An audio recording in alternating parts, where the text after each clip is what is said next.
လူတိုင်း online payment သုံးနေတဲ့အချိန်မှာသင်ရောသုံးနေပြီလား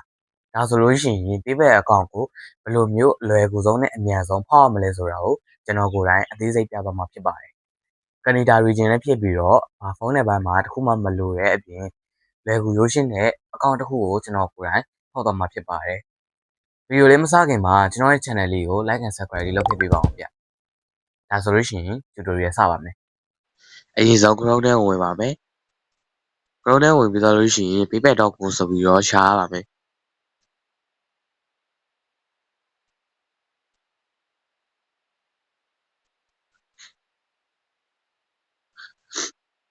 ဒီလိုမျိုးပေါ်လာပြီဆိုလို့ရှိရင်အပေါ်ဆုံးက sign up ဆိုတာလေးကိုနှိပ်ပေးပါ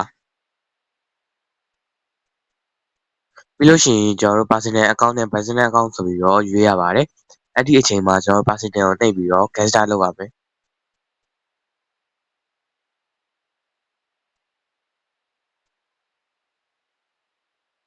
ပြီးလို့ရှိရင်ကျွန်တော်တို့မှာ region ရပါမယ် region ကိုတော့ကျွန်တော်ကနေဒါလုံးဝဖြစ်တဲ့အတွက်ကြောင့်မလို့ကနေဒါကိုရွေးပါမယ်ပြီးလို့ရှိရင်ကျွန်တော်တို့ထည့်မဲ့ email ကိုထည့်ပါမယ်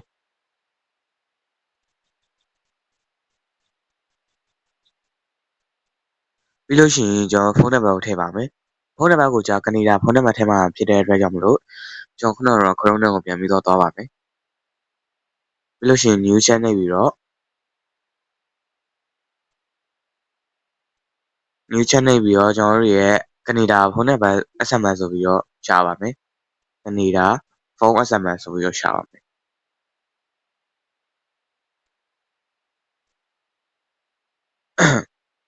ဒီမှာဆိုလို့ရှိရင် Resi SMS နဲ့ကျန်တဲ့ဖုန်းထုံးလိုက်ဖုန်းတွေကိုတွေ့ရပါလိမ့်မယ်ဆိုတော့အဲ့ဒီထိဆုံးဟာတွေကိုနှိပ်ပြီးတော့အောက်ကိုနည်းနည်းဆွဲပါမယ်ဒီမှာကျွန်တော်ဖုန်းနံပါတ်တွေအများကြီးရှိလိမ့်မယ်အဲ့ဒါအောင်မှာကိုကြိုက်နေတဲ့ဖုန်းနံပါတ်ကိုသုံးလို့ရပါတယ်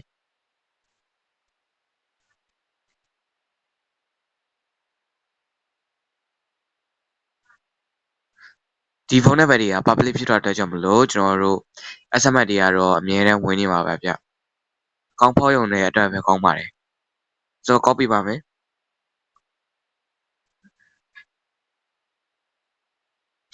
ဖုန်းနံပါတ်ယူပြီးသွားလို့ရှိရင်ကျွန်တော်တို့ဒီထဲမှာထည့်ပေးပါမယ်ပြီးလို့ရှိရင် next ကိုနှိပ်ပါမယ်ဒီမှာဆိုလို့ရှိရင်ဒီလိုမျိုးပေါ်လာလို့ရှိရင်ကျွန်တော်တို့ဖုန်းနံပါတ်တွေက public ဖြစ်တဲ့အတွက်ကြောင့်မလို့ကျွန်တော်သုံးလို့မရဘူးဗျအဲ့ကြတော့ကျွန်တော်နောက်ထပ်ဖုန်းနံပါတ်အသစ်တွေကိုရှားမယ်ဗျ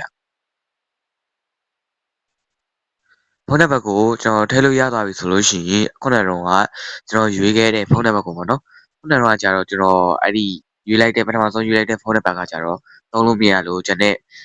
အသစ်ပေါ့နော်နောက်ထပ်မတူတာတစ်ခုကိုရွေးလိုက်ပါတယ်ကျွန်တော်ဒီဖုန်းနံပါတ်ကိုရွေးလိုက်တယ်လို့ရှိရင်ကျွန်တော်ဒီမှာ verification code တောင်းလိုက်မယ်နော်ဆိုတော့ကျွန်တော် verification code ကိုဘယ်လိုတောင်းယူရမလဲဆိုလို့ရှိရင်ခုနကတော့ website တွေကိုတွားပြီးတော့အောက်က message ကိုယူရပါမယ် refresh message လုပ်ပြီးတော့ကျွန်တော်တို့အောက်ဆုံးကပေါ်လာတဲ့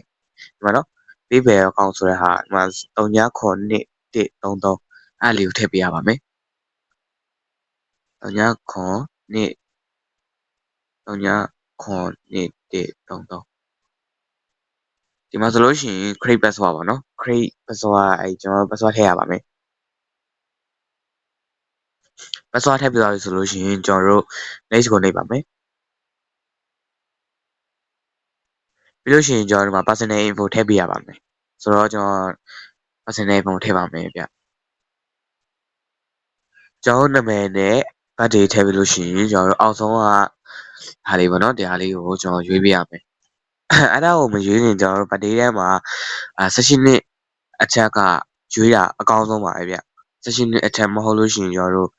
ပြဿနာတွေဖြစ်လာနိုင်လို့ပါဗျဆိုတော့အောက်ဆုံးကဟာကိုနှိပ်ပြီးတော့ကျွန်တော်ဒီမှာအများကြီးရှိလိမ့်မယ်ကျွန်တော်ဒါကတော့ကြိုက်လို့ရွေးလို့ရတယ်ဗျကျွန်တော်ကတော့ ID asset ပေါ့နော် asset pay receipt အဲ့ဒါကိုထည့်လို့အဲ့ဒါလည်းထည့်လို့ရတယ်ကျွန်တော်ဒီမှာ CEO ဆိုတာလည်းထည့်လို့ရတယ်ကြိုက်တာထည့်လို့ရတယ်ပေါ့နော်ကျွန်တော်ကတော့အပေါ်ဆုံးဟာထည့်လိုက်တယ်ပြီးရင် next ကိုနှိပ်ပါမယ်ပြီးလို့ရှိရင်ကျွန်တော်ဒီမှာ address တောင်းလိုက်မယ်ပေါ့နော် address ကိုလည်းခုနကတော့အတိုင်းပဲကျွန်တော်တို့နောက်ထပ် random address ပေါ့နော် random Canada address ပေါ့ဒီလိုရှာလိုက်မယ်ပြီးလို့ရှိရင်ဒီမှာအများကြီးကြားလာနိုင်တယ်ထိဆုံးဟာကိုနှိပ်ကြည့်ပဲပြီးလို့ရှိရင်ဒီမှာပေါ့နော် ကနေဒါရဲ့အတွက်အတူပေါ့နော်ဆိုလို့ရှိရင်ကျွန်တော်တို့ဒီဟာကိုcopy ပဲပေါ့နော်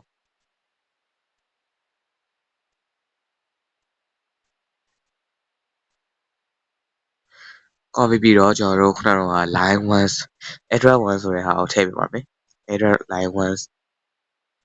ဒီမှာဆိုလို့ရှိရင်ပေါ်လာလိမ့်မယ်အဲ့ဒါကိုနှိပ်ပေးလိုက်မယ်ပြီးလို့ရှိရင် line 2ပေါ့နော် line 2က line 2ကိုလည်းအဲ့လိုပဲ copy ပြီးတော့ထည့်ပါမယ်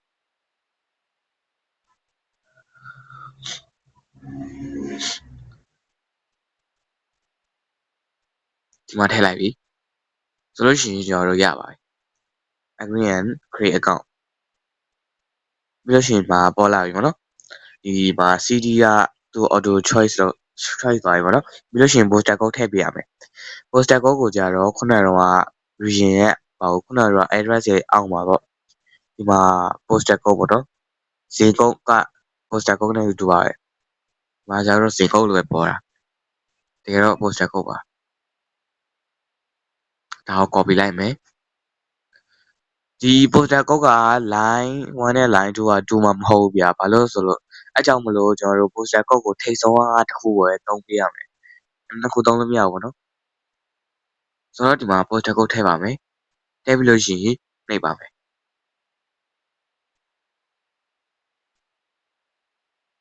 ဟုတ်ပြီကျွန်တော်အကောင့်ကတော့ရသွားပြီဗျဒီမှာဆိုလို့ရှိရင် audio ရတဲ့ drive ပေါ့နော်ဒီမှာ not now နှိပ်ပေးပါမယ်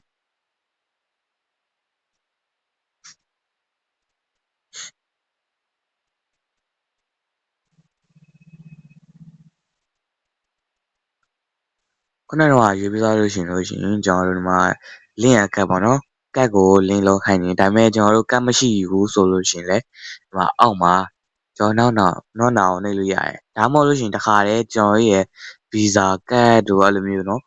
အဲ့လိုမျိုးကတ်တွေကိုခါရဲ link လုပ်လို့ရတယ်ကျွန်တော်တို့ပြီးမှ link လုပ်ရမယ်ဆိုလို့ရှိရင်လည်းရတယ်ဆိုတော့နောက်နှောင်းနှိပ်လိုက်ပါ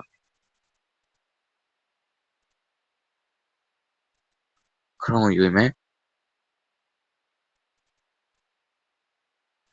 အဲ့ဆိုလို့ရှိရင်မှာကျွန်တော် user name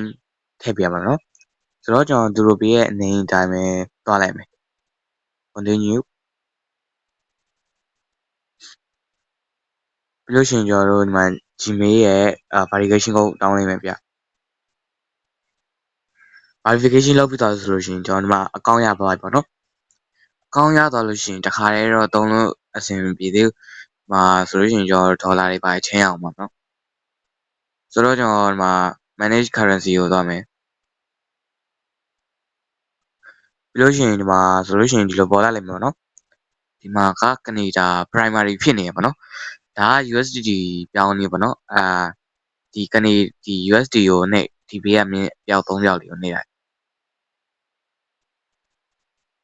ပြီးလို့ရှိရင်ဒီမှာ make primary ဆိုတာလေးကိုရှိတယ်အဲ့ဒါလေးကိုနှိပ်ပြရဒါဆိုလို့ရှိရင်ဒီမှာ set primary okay ရသွားပြီဒါဆိုလို့ရှိရင်ကျွန်တော်တို့ကနေဒါပတ်စံနဲ့ပြမှာမဟုတ်တော့ဘူးကျွန်တော်တို့ main balance ဖြစ်တဲ့အဲ့ဒီ USDT ပေါ့နော်ဒေါ်လာနဲ့ပြလိုက်မယ်ဒါဆိုလို့ရှိရင်ဒါပြသွားပြီပေါ့နော်